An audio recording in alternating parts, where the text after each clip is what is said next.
also, China was incorporated into the global capitalist system. And then during that period of time, however, China suffered a sustained decline and massive decline in terms of its relative share in the global economic output.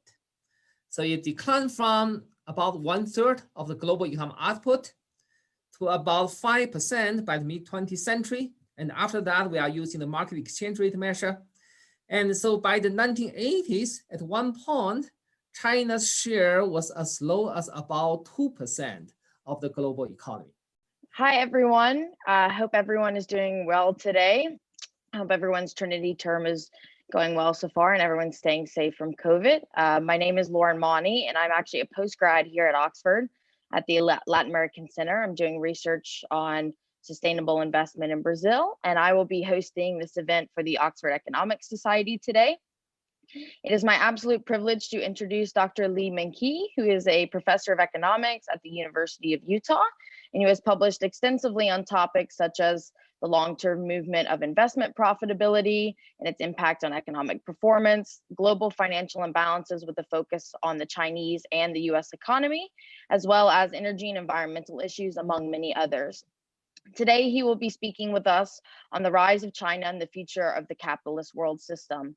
Before we begin, just a reminder for the audience members that they can submit questions through the Pigeonhole link at the event description on Facebook.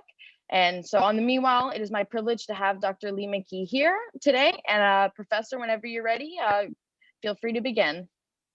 Lauren, thank you very much. Thank you for your nice words for the introduction. People are interested in China these days, partly because, let me see if I can move this screen, okay. And partly because China now is a major force in the global economy. And that was also the case for about 2,000 years before the beginning of modern time. But that was not the case for about 150 years between the beginning of the 19th century and the mid-20th century. So here we have this graph that compares China's and British share in the global economy. So I'm putting together two different data sources, so they are not strictly compatible. But before 1960, I'm using the data sources from medicine, so that is based on purchasing power parity. And then after 1960, I'm using the data from World Bank, that is based on market exchange rate. And so historically, China was a big part of the global economy. And then as late as the beginning of the 19th century, and China was still about 1/3 of the total global economic output. And then over the following 1.5 century also, China was incorporated into the global capitalist system. And then during that period of time, however, China suffered a sustained decline and massive decline in terms of its relative share in the global economic output.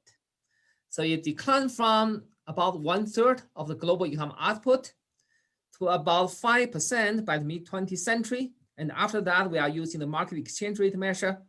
And so by the 1980s, at one point, China's share was as low as about 2% of the global economy. And then if you look at this graph, I don't know if we can see that. Okay, this way we see it more clearly. For much of the 20th century, based on market exchange rate, and China actually had a share of the global economy that was smaller than Britain. And so that was not changed until the beginning of this century. And then since then, of course, China experienced this dramatic expansion. And so that by 2019, so just before the COVID crisis, China's share increased to about 17% of the global economic output based on the market exchange rate. Now, if we look at the purchasing power parity, China's share would be still higher. So based on market exchange rate, China is still the world's second largest economy, although based on that measure, China probably will overtake the US in a few years. And then based on the purchasing power parity, China has already overtaken the US to become the world's largest economy. So that is in terms of the overall size of the economy. So if we look at the per capita GDP, the picture is somewhat different. So based on the per capita GDP, in this case, we are looking at the index of per capita GDP. We are comparing both the British per capita GDP and the Chinese per capita GDP with the world average, using the world average as 100%. So at the beginning of the 19th century, China's per capita GDP was just below the world average. So the British per capita GDP was about 2.5 times over China's per capita GDP. And then again, China suffered a sustained decline so that by the mid-20th century, China's per capita GDP was reduced to about 20% of the world average. And then by about 1980s, based on market exchange rate, China's per capita GDP was reduced to less than 10% of the world average. So that in the 1980s, if you compare the British per capita GDP and the Chinese per capita GDP, so the British one probably was something like 40 times China's per capita GDP. So that was the massive gap between the two countries at the time. And actually, as I work on the data, I was actually a little bit surprised by how high the British per capita GDP was as late as about 2007, 2008. So just before the Great Recession in the US, they call it Great Recession of 2008, 2009, referring to the last global economic crisis. Just before the Great Recession, the British per capita GDP was almost 6 times the world average. China's increased to about 30% of world average. So the British per capita GDP was still about 20 times China's level at the time. And since then, the gap between the two countries has dramatically narrowed so that just before the COVID crisis, the British per capita GDP was probably something like 4 times China's average. So we observe this dramatic transformation. We observe China's rapid economic growth over the past several decades. So the question whether that can be sustained and what might be implications for the rest of the world, especially for the capitalist world system. Okay, so to begin with, what has contributed to China's rapid growth over the past several decades? So the short answer is because China has got a very high investment level. So in this case, we are comparing the gross capital formation as a share of GDP for China and then for Britain. So the British investment level relative to GDP typically was about 20% of GDP, and in recent years, it's below 20%.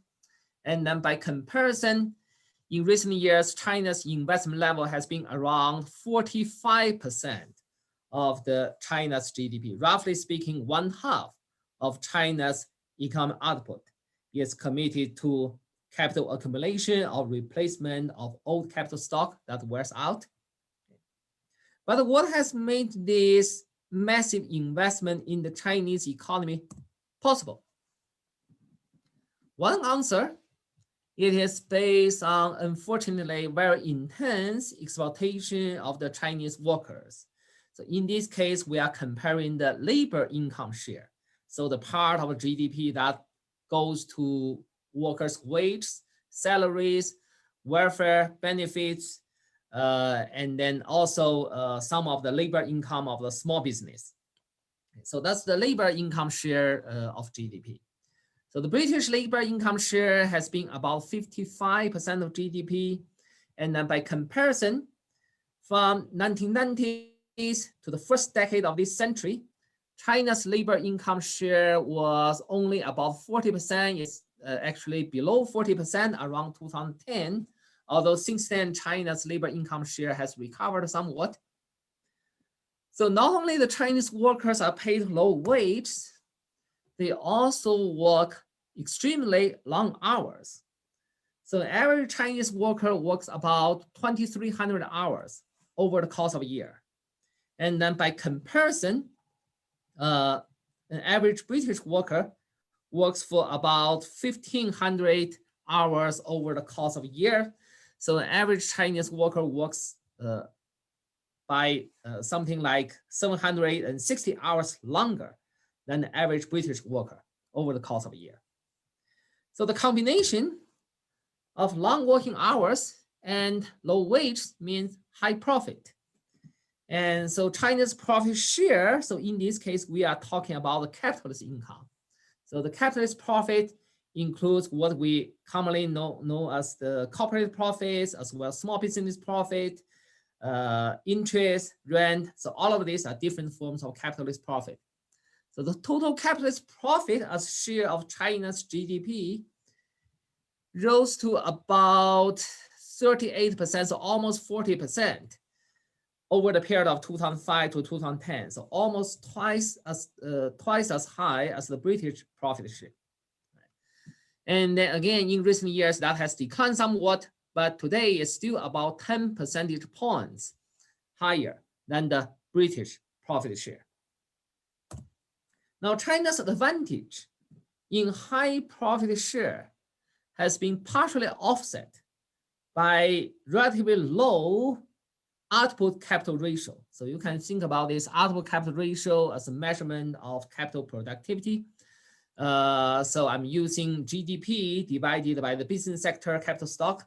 So you can think about this indicator being the measurement of how much GDP can be generated from 1 unit of capital stock. So the British economy has got a relatively high output capital ratio, about 1. And then by comparison, China's output capital ratio has been low. And then in 2007, it's about 0.7. And then moreover, since then, China's output capital ratio has declined. And so that the gap between the British capital productivity measure and China's capital productivity measure has widened in recent years. And so because China has got high profit share, but relatively low and declining output capital ratio, the two measures more or less offset each other. So if we compare China's profit rate with the British profit rate, so this is the economy-wide measurement. You can think about this as the economy-wide measurement of the rate of return on the overall capital invested. And so over the first decade of this century, China's profit rate was roughly comparable to the British level. And actually, over the period from 2005 to 2010, China's profit rate was even higher. But since then, China's profit rate has declined rapidly. And so that raises question about how will that have impact on the future of China's economy, and then whether China's current pace and the structure of economic growth can be sustained and for how long. Now, of course, in this case, we are looking at the modern British economy. The modern British economy has got a large financial sector, right? So if we try to compare China's profit rate with the historical performance of the British profit rate, comparing that with the British economy before 1980, when Britain still had a relatively significant manufacturing and mining sector. So comparing to that, China's profit rate up to 2005, 2010 was pretty good. But since then, China's profit rate has declined. So by now, it has declined to a level comparable to the historical profit rate for the British economy when the British economy still had a large manufacturing sector. And moreover, it seems this decline will continue in the future. And if that is the case, China's profit rate will enter into a territory that will be comparable to the profit rate in the British economy in the late 1970s. Right?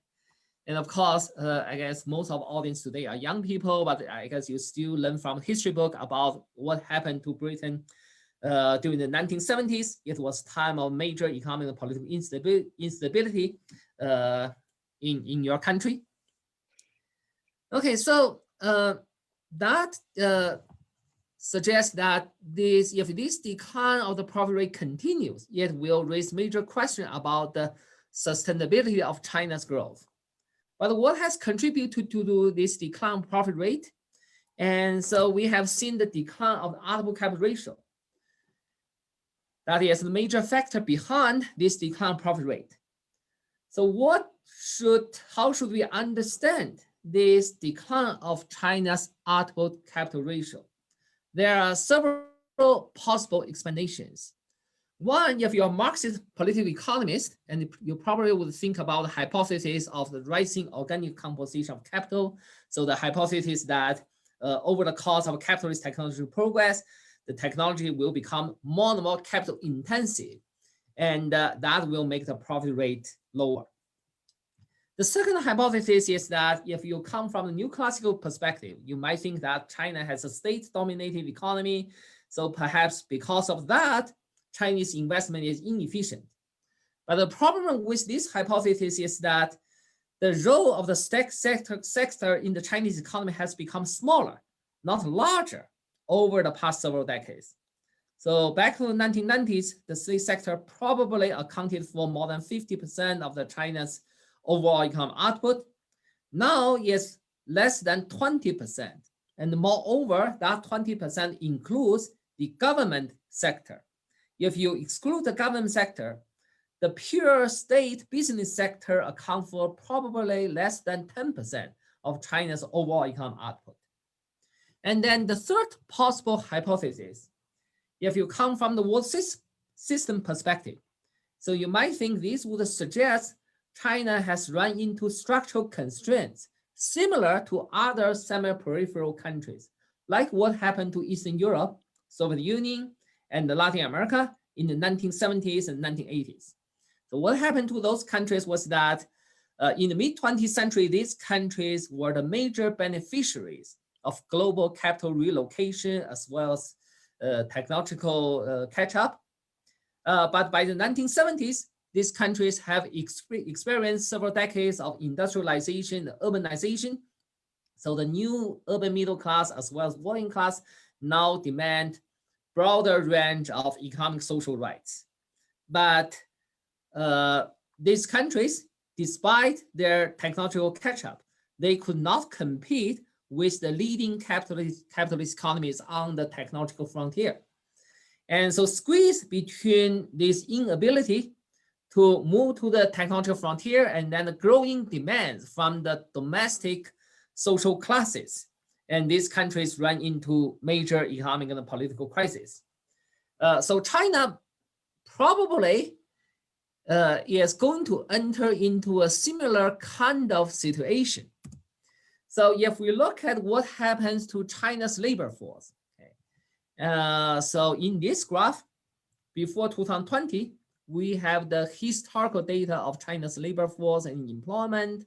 So this top line, this red line, that is China's working age population, which has declined, although slowly, since 2010.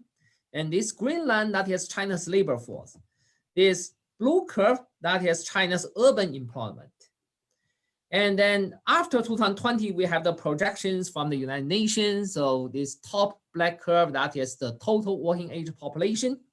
This gray curve, that is prime working age population, which includes all the population from 25 years old to 59 years old. So this line is roughly comparable to China's overall size of labor force. Now, if you look at how this gray curve would decline, and then if China's urban employment continue to rise in the future, these two curves might meet each other around, say, 2035 or 2040. So it would suggest sometime before 2040, China could exhaust its existing remaining rural surplus labor force. And if that happens, that will have major implication both for China's future economic growth as well as political stability. So at the beginning, we talk about how would China's future growth have impact on the capitalist world system. So what do we mean by capitalism? And we could have many different theories about capitalism. Obviously, we don't have time to go over all of them. But whatever theory you want to take, it will have to be able to explain this basic observed fact, that is this exponential growth of the global material production that has happened since the 19th century. So in this case, we are comparing two different curves. This blue curve, that is the gross world product, basically like a world GDP. This black curve, that is the carbon dioxide emissions from fossil fuel consumption. So this gives you an intuitive impression about how the global economic growth in the past has been based on the consumption of fossil fuels. The consumption of fossil fuels, of course, we know would contribute to global economic crisis and especially climate change. And so in this case, we have one curve that is atmospheric concentration of carbon dioxide. For the interest of time, I'm not going to explain this in detail. And then this red curve, that is the global average temperature relative to the average temperature in the period of 1880 to 1920. And that is used as a proxy for the pre-industrial temperature. So basically, the current global temperature is about 1.2 degrees Celsius higher than the pre-industrial level. So if you have been following the climate change literature, you probably would know that there's a very important threshold, 2 degrees.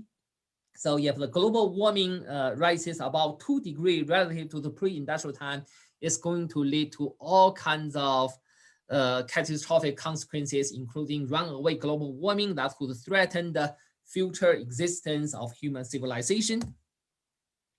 But who has been responsible for these emissions? And so historically, the US was the largest contributor. So on the right, we have these cumulative emissions. So historically, the US contributed to about 1/4 of the global cumulative emissions. Britain contributed to almost 5% of the historical cumulative emissions. But China now is the largest emitter of greenhouse gases, contributing about 29% of the global emissions. And then in 2020, we have got COVID crisis, the global emissions of course declined. But China is the only country that experienced some growth of carbon dioxide emissions in the year of 2020.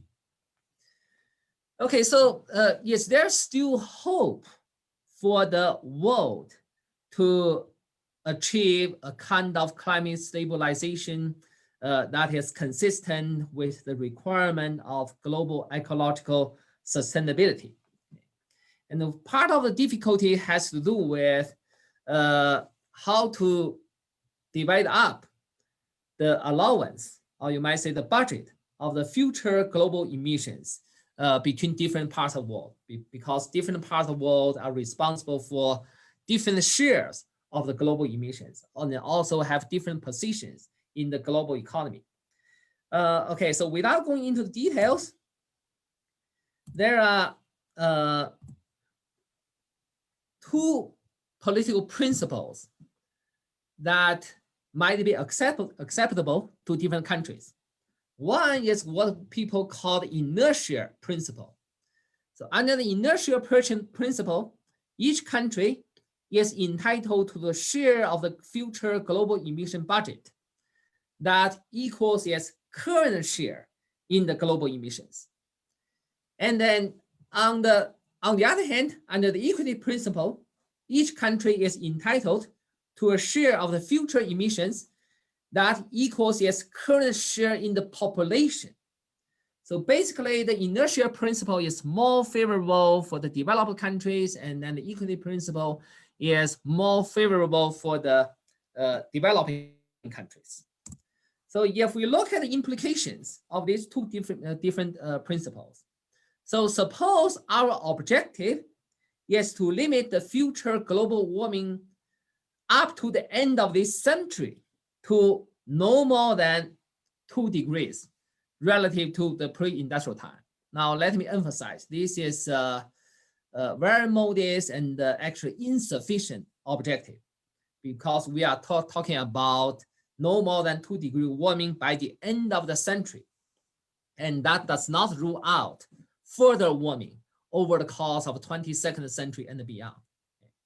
So, but if that is objective, and this is what will happen to China's future emissions, and based on whether we follow the inertia principle or the equity principle. So the green curve is the hypothetical case based on equity principle. The blue curve, that is hypothetical case based on the inertia principle. And then those black spots, those represent the historical emission data. So basically, if you take the inertia principle, China only needs to reduce its emissions by the mid of 21st century by about 1/2 from its current level. But if you take the equity principle, China needs to reduce the emissions by about 70% by the mid 21st century.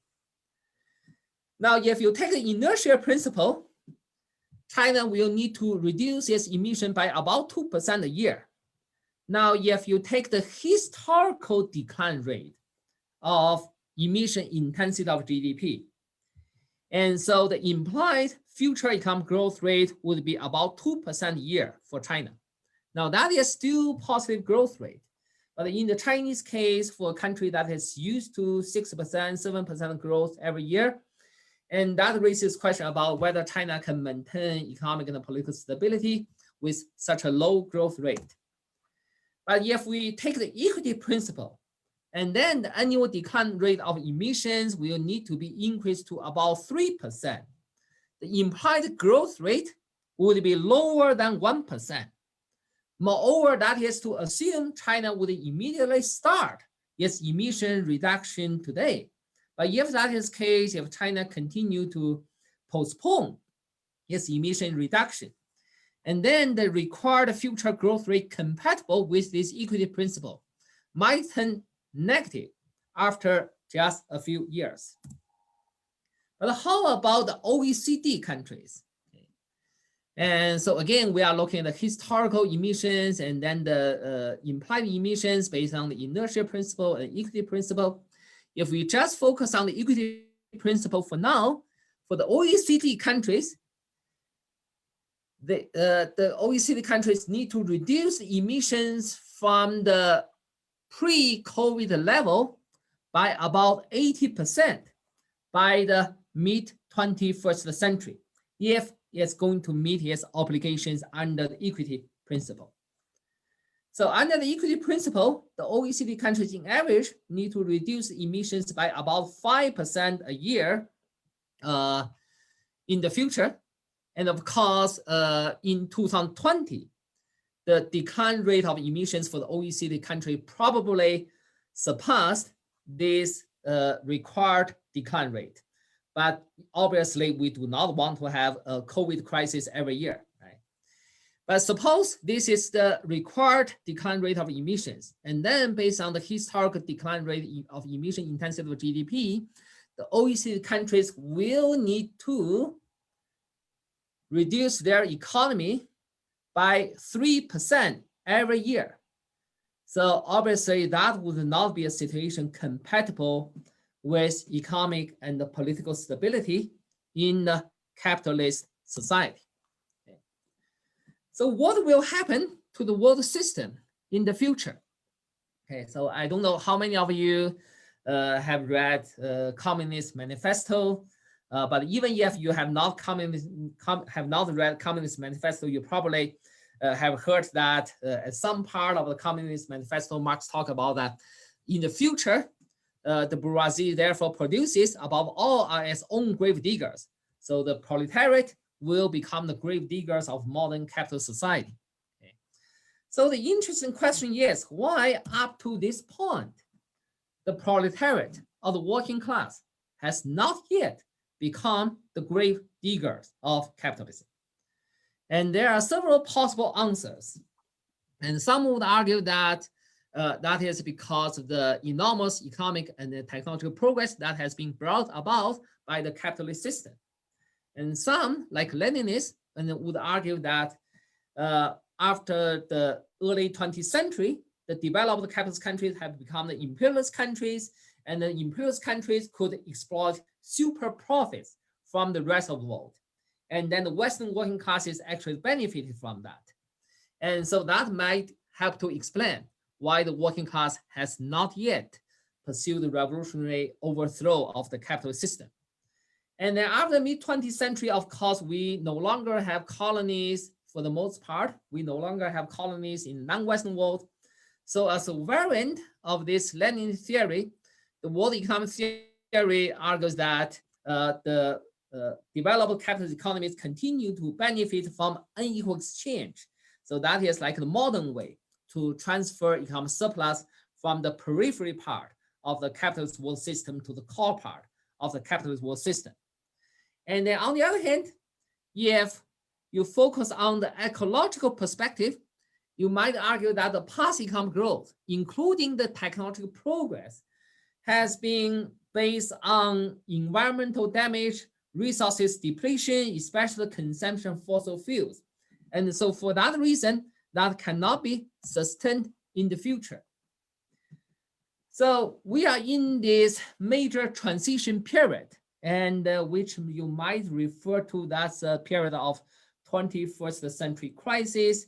And by that, I'm talking about not only political instabilities in many different parts of the world, but the core part of the capitalist world system, such as Western Europe and North America, are in a situation where the historical social compromise established in the 20th century are now in a slow motion demise, if not collapse.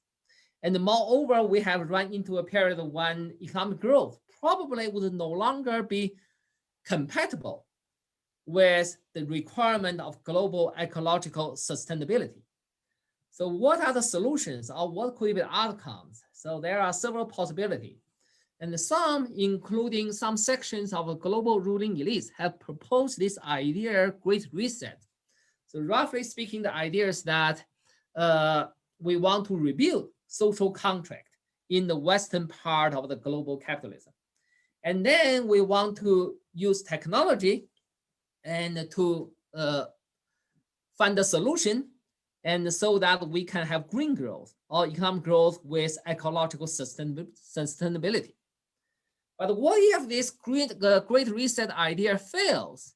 And then we could move towards the collapse of the existing world system, including environmental, geopolitical, as well as domestic social aspects. Or some new social force could pursue the revolutionary transformation of the existing system. But if you follow this approach, that in turn raises question about where, how, and what kind of revolution and will happen. So I guess I have already used up about 30 minutes, and let me just stop here, and I would be happy to answer some of your questions.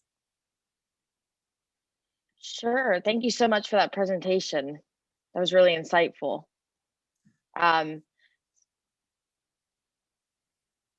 So how should we do this? Let me stop sharing.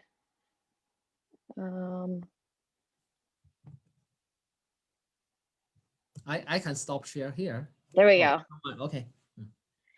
So thank you so much for that presentation. That was really insightful and really very relevant with the ongoing COVID crisis and the ongoing debates about sustainability. I just had kind of wanted to know your thoughts on something that crossed my mind when you talked about like the Communist Manifesto and the idea that they become the grave diggers. And I was wondering what your thoughts on this about the relationship between this and COVID, because I'm from the US, and something that's become very apparent in the US through the COVID crisis is that capitalism does not work for everyone, and that there are people being left behind and are not, being adequately kind of saved by capitalism. And I just wanted to know your thoughts on whether the gravedigger idea could kind of come into the outcome of the COVID crisis going forward, where we've seen vast amounts of people around the world become even more impoverished as a result of this crisis and as a result of the failings of the capital many.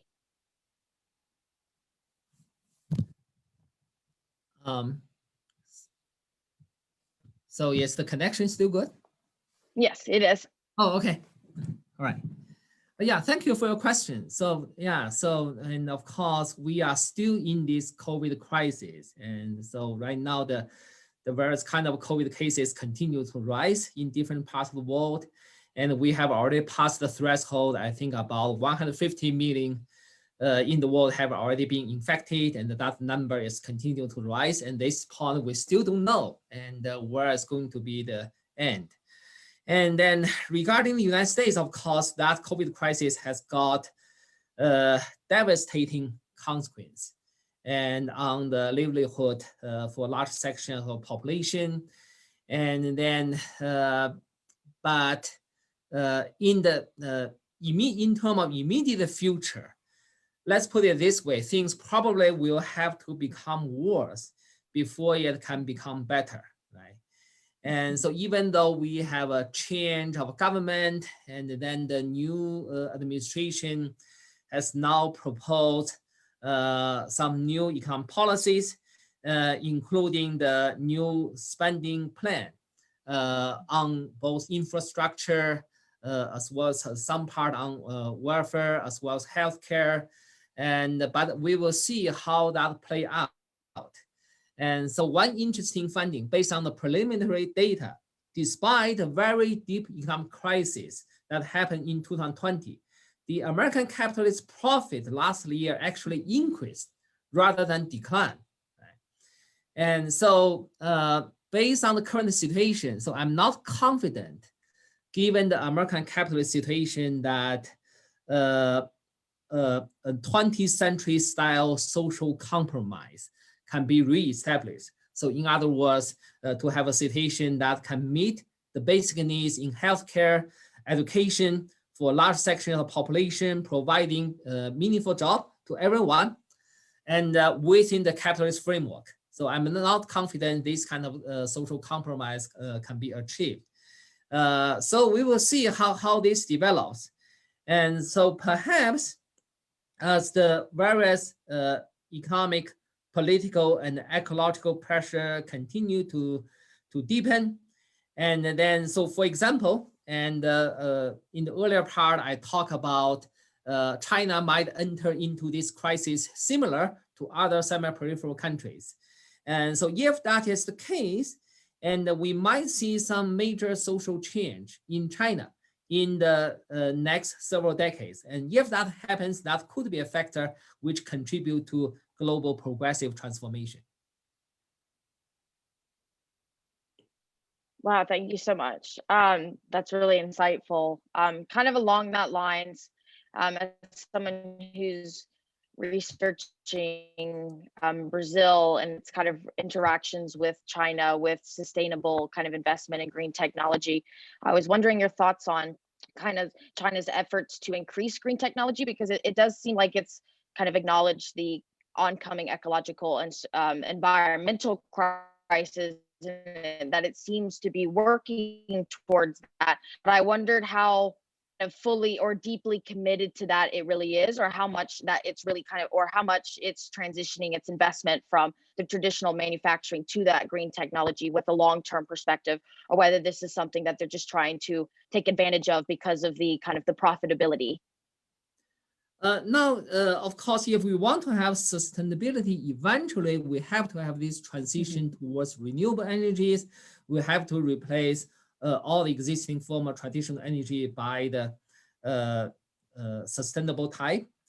But given the capitalist context, however, the situation is more complicated. And so if, say, we go back to the time of Industrial Revolution, at least from the capitalist perspective, and go back to the 19th century, the fossil fuels appear to be technological wonders, right? And who would have imagined at that time, after 1 or 2 centuries, it could set up the entire world for a possible collapse of the civilization.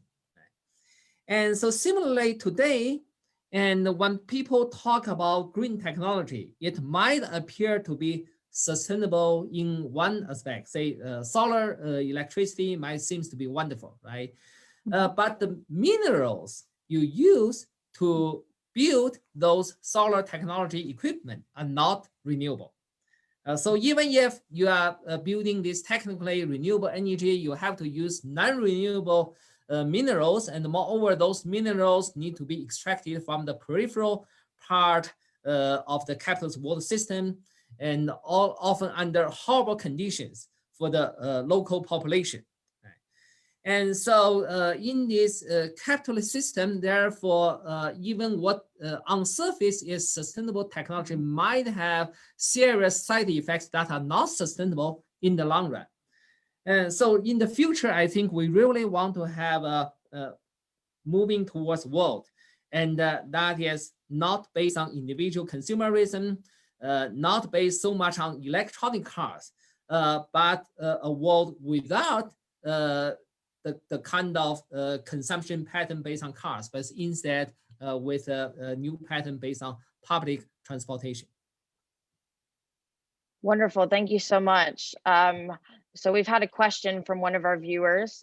They were wondering, they wanted to know what trends are there to support this accelerationist idea that a crisis is inevitable, and that will capitalism not adapt as it always has to survive this ecological crisis and other kind of social implications?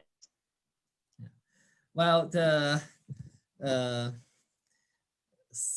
this accelerationist idea, that is of course very interesting, and I suppose different people have different understanding about this accelerationist idea.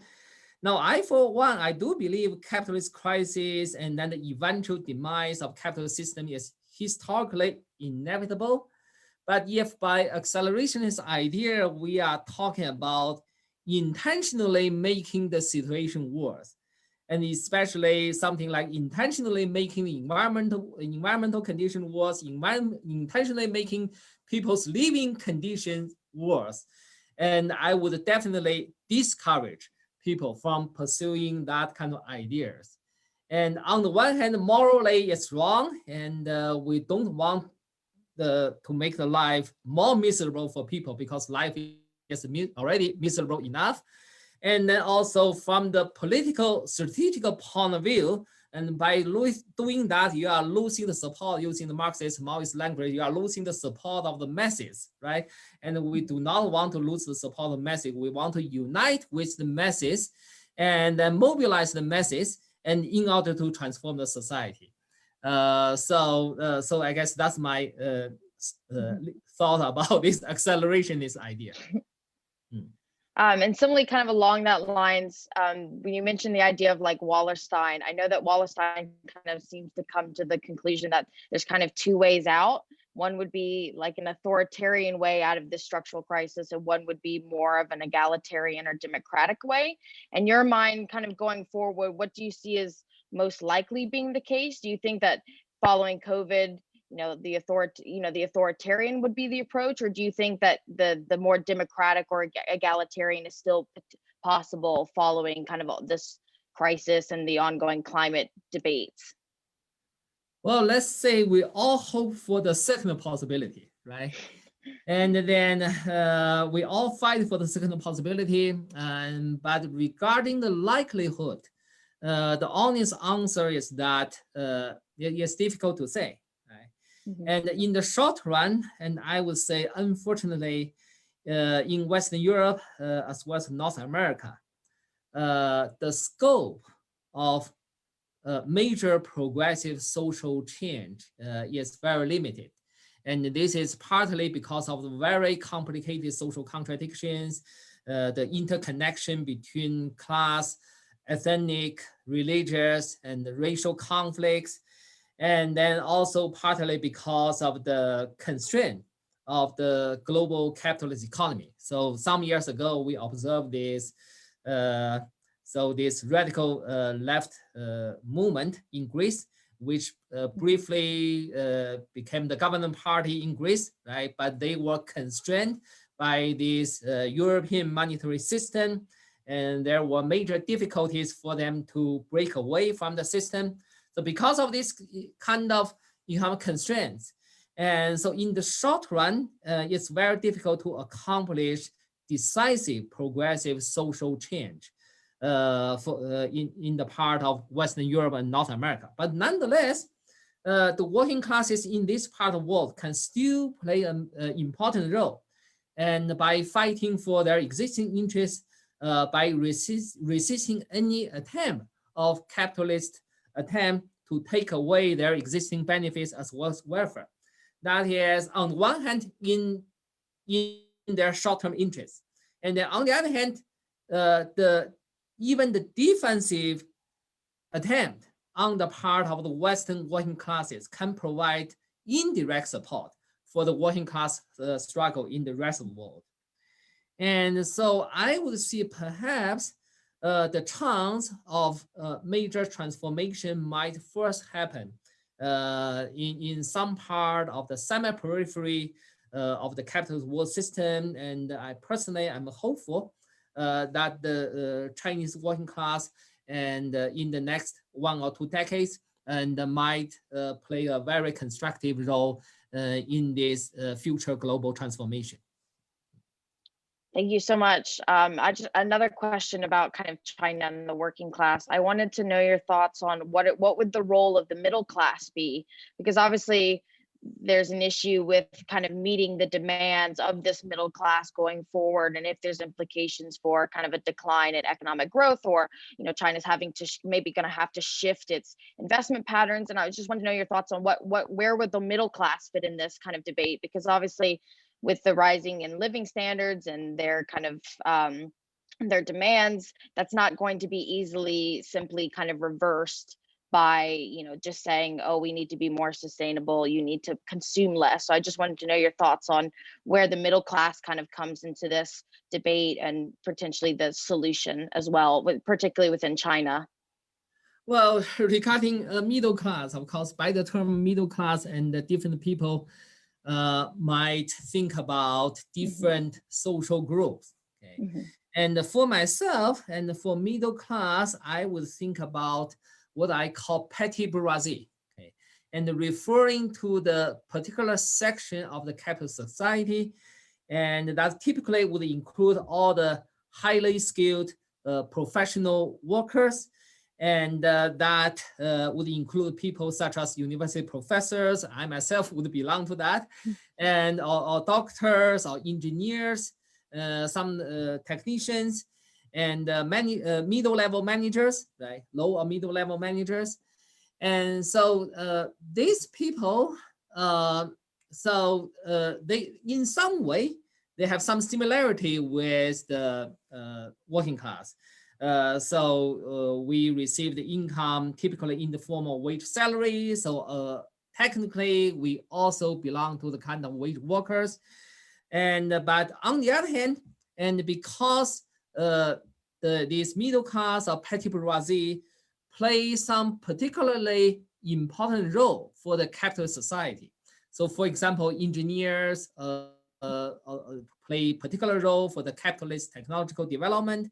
The managers, of course, play important role in disciplining the labor force and managing the capitalist business. The professors, of course, contribute to the reproduction of capitalist ideology. So we will play these important roles.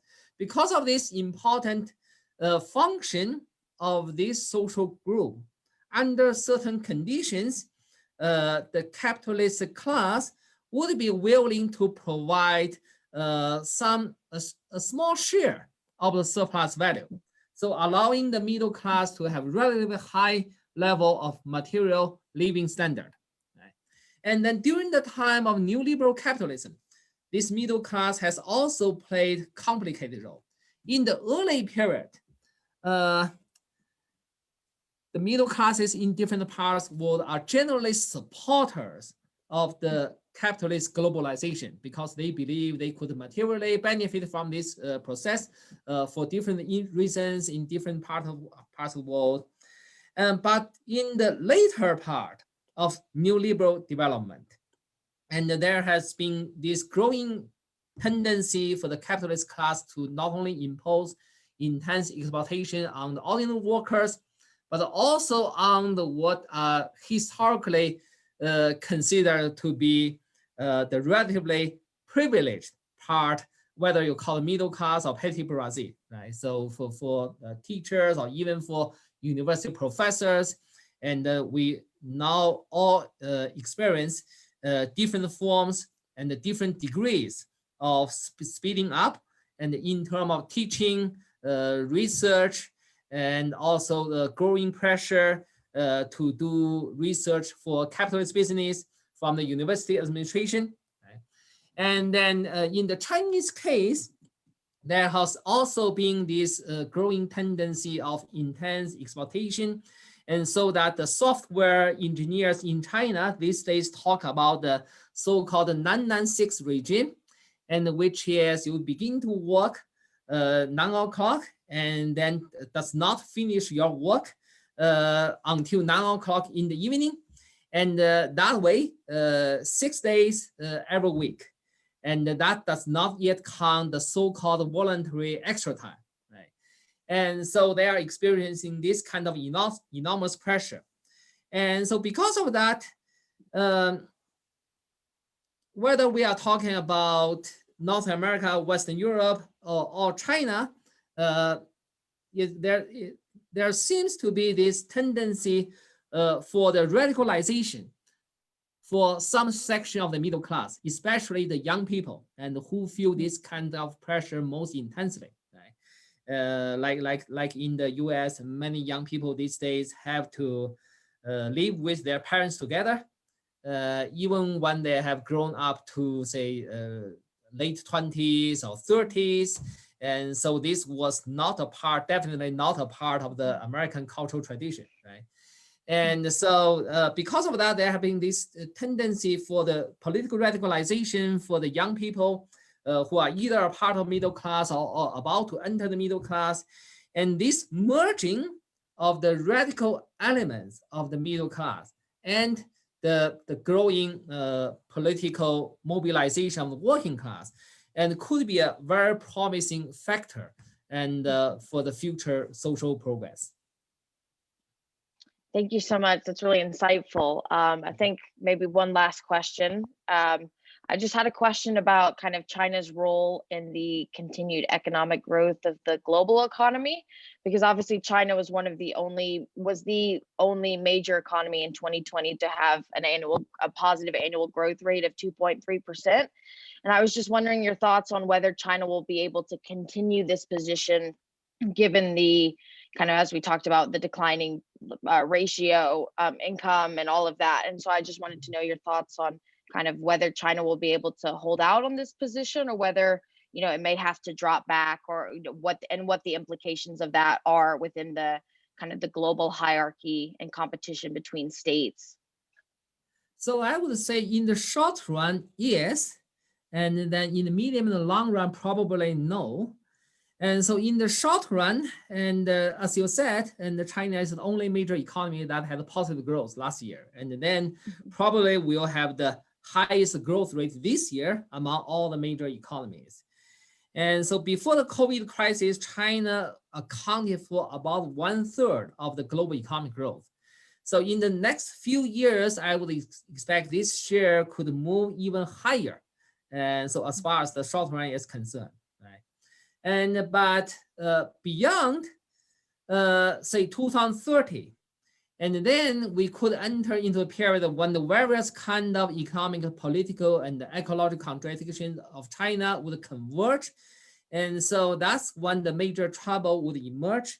And because of the constraint of resources depletion, because of the China's current political and economic regime will be unable to accommodate the growing demand and from the Chinese workers as well as the Chinese middle class, both in terms of economic rights and the political rights, and then as well as the trend of declining output capital ratio, declining profit rate.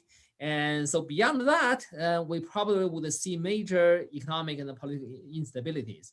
And so when that happens, and that will also have major implications of the global capitalist system. And so again, as you said that you cited Wallerstein, there are two possibilities, and we could either move towards authoritarian future or more egalitarian future. I definitely hope and have a strong belief we are going to move down the second path. And in any case, I do not predict the Third World War. And so I hopefully that we could feel comfortable about that. Well, that's good to hear. Actually, just one last question just came to my mind about your kind of, you mentioned something about kind of the convergence between the economic, political, and ecological, and the potential not being able to meet the demand of Chinese workers. But I wanted to know, just kind of alongside of that, do you think that China perhaps, may extend its relationship with other kind of third world or developing countries? Because I know that China right now is really working with Latin America in particular on South to South relations or in order to meet domestic demand for like primary goods and commodities. So I wanted to know your thoughts on, if let's say China's unable to meet the demand like in 2030, do you think that maybe there'll be a continued convergence of South to South relations? Because that seems to be a big thing for China. Obviously, fundamentally, it's trying to pursue its self-interest, but there does seem to be kind of a convergence of South to South in terms of cooperation, collaboration, both politically and economically. So just kind of one last thought about kind of the relationship with China and other third world or developing countries. Unfortunately, not today's China.